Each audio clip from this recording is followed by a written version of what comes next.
Maayong buntag sa tanan nga nakadungog nakakita karon niini nga atong mga mensahe matungod sa pulong sa Dios.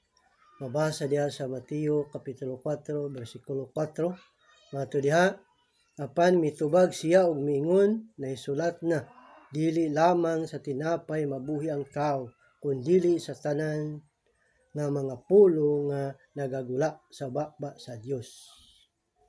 So, sumala sa atong gibasa na dili sa tinapay lamang mabuhi ang tao. Dili sa pagkaon lamang mabuhi ang tao. Sumala sa giingon diha sa Deuteronomio kapitulo 8 bersikulo 3, gilisod-lisod kamo niya ug gipasagdan nga kabsan ug pagkaon. Unya gihatagang kamo niya mana pagkaon nga wala ninyo matilawi. Ug sa inyong katigulangan sukad masukad gibuhat niya kini aron pagtudlo kaninyo nga ang tao dili mabuhi sa pagkaon lamang. So klaro kay diha nga ang tao, kitang mga katawhan sa kalibutan, dili gyud kita mabuhi pinaagi sa pagkaon lamang. Ug mipadayon siya sa Lucas kapitulo 12 bersikulo 5. Padayon siya pagsulti kanilang tanan, pagbantay kamo ug likayin ninyo ang bisan unsang kahakog, kay ang tinuod nga kinabuhi sa tao wala diha sa mga butang nga iyang gihuptan, bisan unsa pa siya kadato.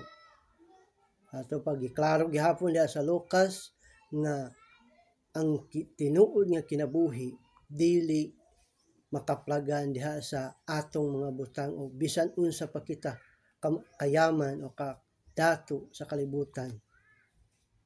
So asa man di ay ang kinabuhi sa tao nga matud pa sa Roma 3:23, kay ang tanan nakasala ug nawad-an sa himaya sa Dios. Ang tanan nawad-an sa himaya sa Dios. Ug matud diha sa Roma kapitulo 5 bersikulo 12, miabot sa kalibutan ang sala pinaagi sa usa ka tawo ug ang sala nagdalag kamatayon. Busa mikaylap ang kamatayon ngadto sa tanang katawhan, kay nakasala man ang tanan. Ato pa, kung atong tan-awon ang atong kinabuhi, so wala tay maani nga kinabuhi tungod sa atong pagpakas. So sumala sa giinguna, ang tao mabuhi dili sa pan lamang kundi sa matag pulong usab nga isulti sa Dios. Matud sa Juan kapitulo 1 bersikulo 4, diha sa pulong ang kinabuhi ug ang maong kinabuhi mao ang kahayag sa mga tao.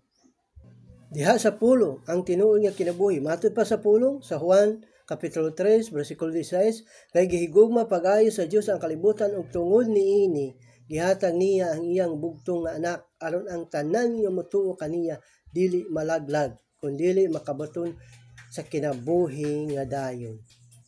Mao kana ang pulong nga makahatag og kinabuhi sa mga tao.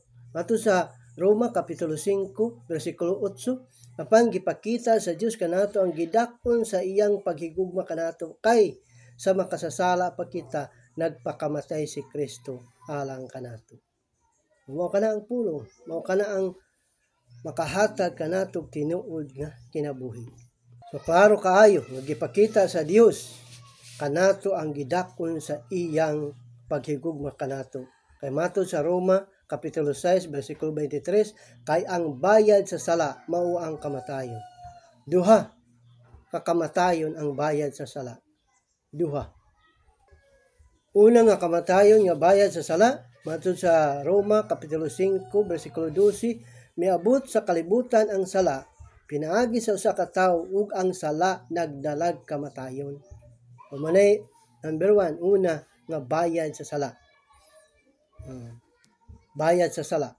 Manay una. Kung matud diha sa Pinadayag kapitulo 20 bersikulo 15, ang tanan tawo nga walay ngalan diha sa libro sa kinabuhi igatambog ngadto sa linaw nga kalayo. Manay bayad, manay unang bayad. Ang unang bayad mao ang silot mahitungod sa sala. So kung nagustuhan mo ang mga pulong, paminawa ang sunod aron nga malandagan ang imong hunahuna mahitungod sa kung unsa ang tinuod nga kinabuhi sa tao. Daghang salamat ug maayong buntag.